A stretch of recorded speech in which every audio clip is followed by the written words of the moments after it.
Alright, more on Batman v Superman: Dawn of Justice. First of all, I heard a lot of people saying, why did Ben Affleck have to do training sessions with these Rocky?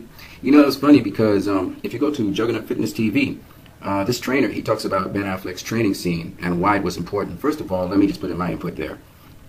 If you're going to wear a mech suit, you better be in shape. You know, and obviously Batman was trying to get in the best shape he possibly could to deal with Superman. He knew what he was going up against, and he knew he couldn't afford to miss a step going up against Superman, so he was training. Now, if you're going to listen to this fitness expert, he shows how Ben Affleck's training is absolutely realistic, and absolutely that's the training you would need if you were going to go up and fight a superhero, especially if you had a particular kind of suit that you had to carry and all that weight, and you still had to try and match some way, some form, this superhero's speed and power. So absolutely the training session made sense. But anyway, that's just one of the things that people talked about in the film. Again, flippantly and obviously with a negative mindset towards the film. Like some people, they just wanted to try and slap down the film, even though the film made perfect sense. You go into a film with a negative mindset, you're going to try and find things, even though they're not there, to try and show flaws in the film. I'll be answering also a video I saw put out by Angry Joe and some other guy, I can't remember, something critical or something like that. I'm going to answer it in a minute, but first I just wanted to deal with this in this video.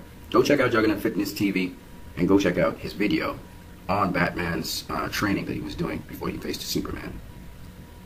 Matthew Sullivan, I love what he's saying. He's only part one in his review. I've invited him to discussions on Superman with his friend. And he makes a point that unless you are a non-thinking person, you actually go along with what everyone is saying about this movie. And he makes some really solid points. It doesn't really take a lot of thinking to go through this movie. It's just a different kind of superhero movie, really. It's one in which the average person can follow, I've realized. It's just that people at certain points in the movie were confused about certain things, and because some people went into the movie with a negative mindset, not thinking the whole thing through, they tried to raise up points as if the movie had loopholes, when in fact it didn't have. And they didn't understand the agenda behind this movie, which goes to this guy's video. Batman, Superman, Conspiracy, which Timothy Smith mentions, and he's very correct in it is a coordinated attack on this film to down it. Grace Randolph has said that, I have said that, and I maintain what I say, and I have shown with evidence that this is so. I can go even into the critics and break down why I say the critics had to have been paid out, some of them, because when you look at the way, the nature in which they criticized the review, it was not in keeping with how they were criticizing other reviews before. Some critics would stop at just criticizing the review, it's good, it's bad points, and then they would give a grade score.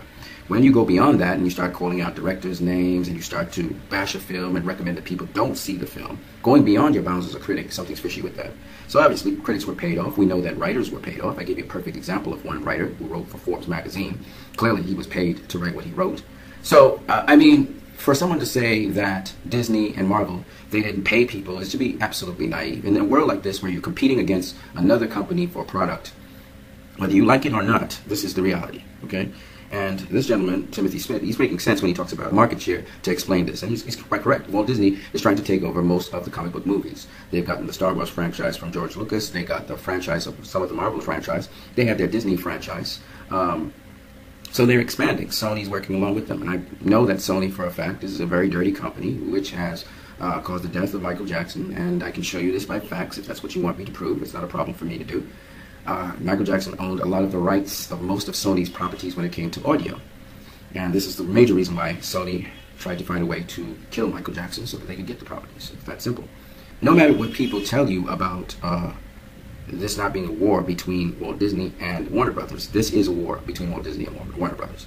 And the DCEU has been launched. Disney's campaign was to try and stop the DCEU from being launched. It is launched. The next attack will be against Suicide Squad. For those of you who haven't gone and seen this movie, Batman v Superman, as I said before, it's a very good movie. Go see it and then join in the discussion. You guys have a great one.